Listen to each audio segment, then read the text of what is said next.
Hola a tots i totes. Ara anem a fer una petita pràctica per aprendre a treure el soroll de les nostres pistes.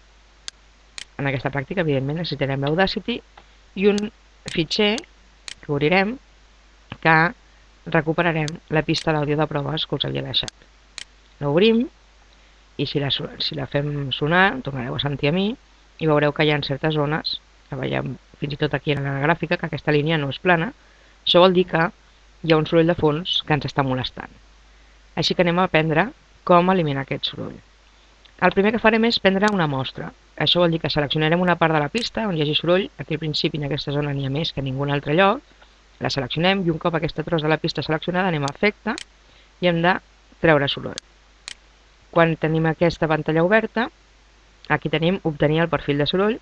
Cliquem, llavors ell ha obtingut una mostra amb aquesta part de la pròpia pista que teníem seleccionada. Ara que ja tenim el perfil de soroll, cliquem a tota la selecció, tenim tota la pista seleccionada ara, i ara tornem a anar a treure soroll, i ara veiem que sí que ja puc treure soroll.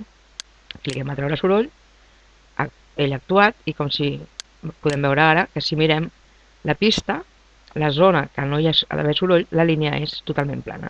Si l'executem, veiem que a continuació en aquesta zona, per exemple, ja no se sent res. I d'aquesta manera ja tenim extret el soroll de la pista.